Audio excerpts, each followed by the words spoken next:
नमस्कार, live times TV देख रहे हैं आप। मैं हूं आपके साथ मिलन सिंह। मेरे साथ मेरे सहयोगी वीडियो जर्नलिस्ट राजेश कुमार जी हैं।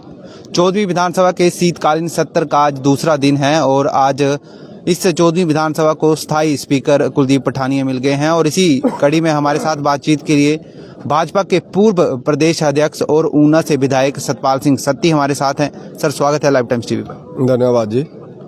सर, पहला सवाल तो यही रहेगा कि अब स्थायी अध्यक्ष बन गए हैं कुलदीप सिंह पठानिया। दोनों ही दलों ने जो है एक नाम जो है प्रस्तावित किया था, किस प्रकार से देखते हैं, क्या कहेंगे? आज विधानसभा के अध्यक्ष के रूप में भटियात विधानसभा क्षेत्र के वर्तमान विधायक श्रीमान कुलदीप सिंह पठानिया को जो जिम्मेवारी दी गई है, सत्ता पक्ष की ओर से प्रस्ताव रखा गया और भारतीय जनता पार्टी की ओर से हमारे नेता और विपक्ष के नेता जयराम ठाकुर जी ने उसका समर्थन किया। ये एक अच्छी परंपरा है कि एक संवैधानिक पद के लिए दोनों दलों की एक सहमति हो गई। हमेशा ऐसी परंपरा रही है और उनको जिम्मेवारी दी गई है। मैं उनको बहुत बहुत बधाई देता हूं और बहुत वरिष्ठ सदस्य हैं इस माननीय सदन के। 1985 में पहली बार जीत करके आए थे, उसके बाद बीच में असफल भी हुए, लेकिन अभी 5वीं बार जीत करके आए हैं। तो मैं उनको शुभकामनाएं देता हूं और उम्मीद करता हूं कि जहां वो पक्ष का ध्यान रखेंगे वहीं पर विपक्ष को पूरा संरक्षण उनका मिलेगा, क्योंकि विपक्ष को संरक्षण की बहुत आवश्यकता होती है। इसलिए उनसे हमें पूरा संरक्षण मिलेगा, ऐसी मैं उम्मीद करता हूँ। सर, ऊना की जनता ने एक बार फिर से विश्वास जताया है और कहीं ना कहीं वर्तमान जब सरकार बनी है तो डी नोटिफिकेशन को लेकर भी आप लगातार नाराजगी व्यक्त कर रहे हैं। ऊना की जनता के लिए क्या प्रयास रहेगा और डी नोटिफिकेशन हो रही है, इसके लिए क्या अब लगातार जो है विपक्ष प्रयास करेगा? मैं ऊना की जनता का बहुत बहुत धन्यवाद करता हूं कि उन्होंने मुझे फिर से विधायक बना करके जहां पर भेजा और मैं विश्वास दिलाता हूं ऊना विधानसभा क्षेत्र की समस्त जनता को कि ऊना विधानसभा क्षेत्र के विकास के जो भी काम होंगे उनको आगे बढ़ाने के लिए, जैसा पहले भी मैं जनता के साथ कंधे से कंधा मिला करके चलता रहा और विकास के काम करवाए, और इस वर्तमान जयराम ठाकुर जी की जो पीछे घूमट थी उसमें 2036 करोड़ रुपए के विकास के काम ऊना विधानसभा क्षेत्र के अंदर, इंक्लूडिंग पीजीआई सैटेलाइट हॉस्पिटल और इंडियन ऑयल टर्मिनल को मिला करके हमने वहाँ पर काम किया है। और बहुत बड़े ऐसे काम हुए जिसकी शायद हमें भी ऐसा लगता था कि सिरे चढ़ पाएगा या नहीं चढ़ पाएगा। कुछ काम और हैं जो अभी होने बाकी हैं, वहाँ पर उन कामों को पूरा करेंगे और ऊना विकास की दृष्टि से आगे बढ़े, लॉ एंड ऑर्डर की दृष्टि से ठीक हो और वहाँ कोई रोजगार से संबंधित ऐसी इंडस्ट्री आ जाए। और उस काम में भी मैं लगा हूँ। आने वाले समय में उस काम में भी हम लोग केंद्र सरकार के सहयोग से करेंगे। प्रदेश सरकार का क्या विजन उसमें रहता है उनके ध्यान में भी लाएंगे और मुझे विश्वास है कि हम सब लोग इकट्ठे होकर के ऊना विधानसभा क्षेत्र के विकास को और आगे बढ़ाएंगे, क्योंकि ऊना एक प्लेन के क्षेत्र है और डिस्ट्रिक्ट हेडक्वार्टर है। उस डिस्ट्रिक्ट हेडक्वार्टर के कारण वहाँ पर काम अच्छे हों तो मुझे लगता है हिमाचल प्रदेश का प्रवेश द्वार है लोअर हिमाचल का, तो प्रवेश द्वार अच्छा होना चाहिए, ऐसी मेरी हमेशा कोशिश रहती है और उसको आगे और भी सुंदर विकास करेंगे वहाँ पर और लोगों के सहयोग से आगे बढ़ेंगे।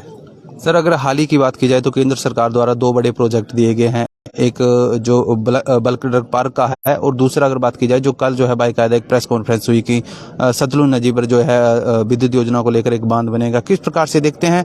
और प्रदेश सरकार के साथ, क्योंकि कांग्रेस की सरकार है, तो किस प्रकार के तालमेल रहेगा और इन बड़े प्रोजेक्टों को स्थापित करवाया जाएगा? नरेंद्र मोदी जी का हम हमेशा धन्यवाद प्रकट करते हैं और आभार प्रकट करते हैं कि मोदी जी ने हिमाचल प्रदेश को वो दिया जो शायद और अगले 2 दशकों तक भी नहीं मिलता अगर वो प्रधानमंत्री देश के नहीं होते। और उनकी एक बहुत अच्छी राजनीतिक सोच है। किसी का भी प्रदेश के अंदर सत्ता हो, डेवलपमेंट को वो कभी रोकते नहीं है, पैसे को वो रोकते नहीं है। उसका जीता जागता उदाहरण आपने ध्यान में आया, पिछले कल ही दिल्ली में मीटिंग हुई और लगभग 2600 करोड़ रुपया उस हाइड्रो पावर प्रोजेक्ट के लिए नरेंद्र मोदी जी के माध्यम से, प्रधानमंत्री जी के माध्यम से मिला। केंद्रीय मंत्रिमंडल ने उसको पास किया है, तो उसके लिए हम धन्यवाद करते हैं उनका और उम्मीद करते हैं कि आने वाले समय में हिमाचल के जो अन्य प्रोजेक्ट्स हैं उन प्रोजेक्ट्स को आगे बढ़ाएंगे। जहाँ तक बल्क ड्रग पार्क का विषय है, मैं जो दावे के साथ कह सकता हूँ शायद 50 साल और लग जाते ऐसे बड़े प्रोजेक्ट्स हिमाचल को लाने के लिए। AIIMS, PGI satellite hospital, terminals, ऐसी अनेकों चीज़ें, मेडिकल कॉलेजेस, अनेकों चीज़ें, IIM, IIT, ऐसी बहुत सी चीज़ें नरेंद्र मोदी जी के माध्यम से आई हैं।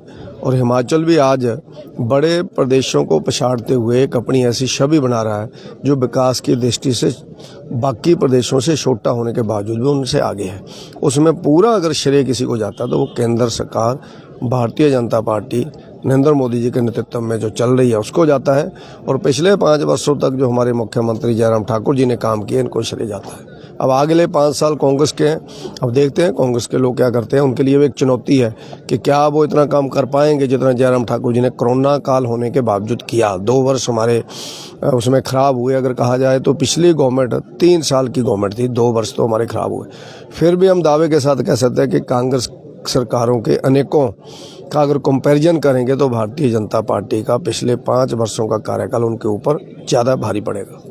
सर, आखिरी सवाल रहेगा, डी नोटिफिकेशन को लेकर सदन के अंदर भी आपने जो अपना पक्ष रखा है, बाहर भी लगातार बात कर रहे हैं। क्या रणनीति रहेगी आगामी भविष्य में अगर सरकार जो है इन फैसलों को वापस नहीं लेती है तो? ये दुर्भाग्यपूर्ण स्थिति है कि हिमाचल प्रदेश में जब से कांग्रेस की गवर्नमेंट बनी है तब से अनेकों संस्थानों को डी नोटिफाइड किया गया है। और मुझे लगता है कि पहला गवर्नमेंट का काम होना चाहिए था कि हम मंत्रिमंडल बनाएं, हम स्पीकर बनाएं, हम डिप्टी स्पीकर बनाएं, गवर्नमेंट कम से कम पूरी हो। और उसके बाद क्या करना, बैठ करके सोच समझ करके करना चाहिए। मुझे लगता है जो मुख्यमंत्री सुखविंदर सिंह सुक्खू जी ने जो निर्णय लिए हैं, ये किसी ऐसे उनके सलाहकार ने उनको निर्णय दे दिए, वो शायद उनका हितैषी नहीं है। उनकी ऐसी नेचर नहीं है ऐसे निर्णय लेने की। मैं उनको कॉलेज और यूनिवर्सिटी के समय से जानता हूँ, क्योंकि हम सब लोग यूनिवर्सिटी के अंदर इकट्ठे रहे, अनेकों साल इकट्ठे रहे, अनेकों साल। वो NSOE का काम करते थे, मैं विद्यार्थी परिषद का काम करता था। तो उनकी ऐसी आदत नहीं है, नेचर नहीं है। उन्होंने जो निर्णय लिए हैं बिल्कुल गलत निर्णय है। इनके ऊपर पुनर्विचार करते हुए जनता के हित में इनको दोबारा से शुरू करना चाहिए, ताकि जो एक बदले की भावना से उन्होंने निर्णय लिए हैं उसका जनता को नुकसान ना हो और प्रदेश का नुकसान ना हो। इन प्रोजेक्ट्स को उनको आगे बढ़ाना चाहिए। शुक्रिया सर बातचीत के लिए। धन्यवाद जी।